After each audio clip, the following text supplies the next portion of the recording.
रहा है, यमन का बादशाह है, उसने हुक्म जारी किया कि यमन वालों को कत्ल कर दिया जाए, इसलिए कि ये सब चंद बुजुर्गों को और शख्सियात को बुरा बोलते हैं, वाजिबुल कत्ल है और ये जो है वो राफजी हैं, जबकि उनका मकाम बहुत बुलंद है।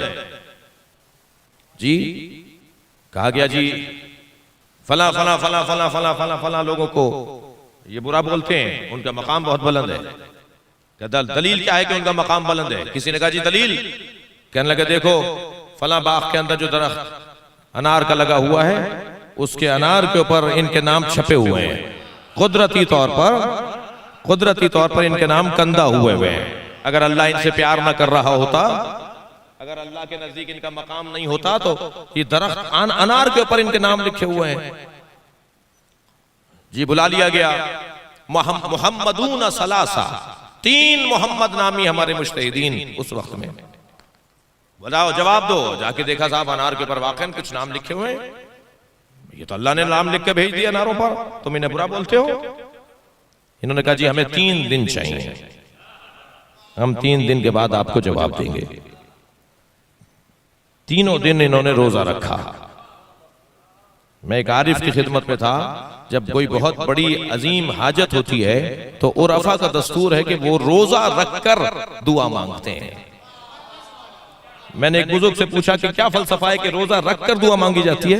फरमाने लगे कि रोजा रखने से बदन में शुबहनाक ग़िज़ाएं ज़ाइल हो जाती हैं, तब दुआ कबूल होती है। सलवात पढ़ ले जरा मोहम्मद व आले मोहम्मद।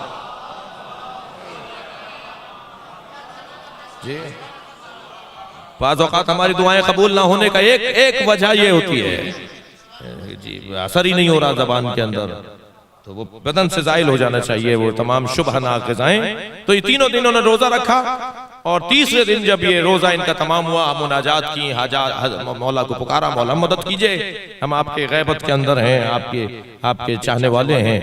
तो बहुत देर मुनाजात करते रहे, कोई रहनुमाई नहीं हुई, तो तीनों उठे के चलते हैं सहरा में, फिर इमाम से इस्तग़ाज़ा करते हैं कि सामने से एक मुसाफिर को आते हुए देखा जिसका हुलिया इन्हें बता रहा था कि तवील सफर से लौटने वाला है। तो उसने सवारी से उतर के इनसे पूछा कि तुम परेशान लगते हो? कहाँ हमारी परेशानी है, मगर हम उसी से जाके पूछना चाहते हैं जो हमारी परेशानी दूर करेगा। कहने लगे जी मुझसे बयान करो। क्या नहीं आपसे बयान हम क्या करेंगे? क्या नहीं बयान करने में कोई बात नहीं है और कोई ऐब नहीं है। और जब बयान किया गया तो उन्होंने कहा जाकर उनसे कह दो कि ये सारा जो दिखाया बताया गया है ये धोखा और फरेब है। और ये धोखा और फरेब इस तरह से है कि इस बादशाह का फलां वजीर है, उसके घर में फलां संदूक है और संदूक में सांचे रखे हुए हैं। जब ये फल छोटा होता है तो उस पर ये सांचा चढ़ा देते हैं, जब उस पर नक्श आ जाता है नामों का तो सांचा उतार देते हैं। अब जब फल बड़ा होता है तो उन्हीं नामों के साथ बड़ा होता है, वो नाम इसी तरह बड़े होते चले जाते हैं। तो जाकर फला जगह, और ऐसे जब जाकर देखा गया तो वहां से संदूक में से वो सांचा निकला जी जो चढ़ाया जाता था फलों के ऊपर, और इस तरह से। तो जब वो बता के जाने लगे तो उन्होंने कहा कि जी आप कौन हैं? कहने लगे मैं वही हूं जिन्हें तुम 3 दिन से पुकार रहे हो।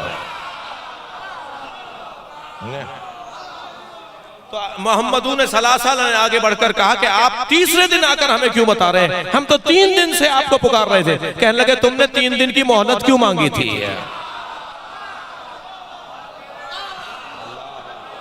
सलावत पढ़े मोहम्मद व आले मोहम्मद।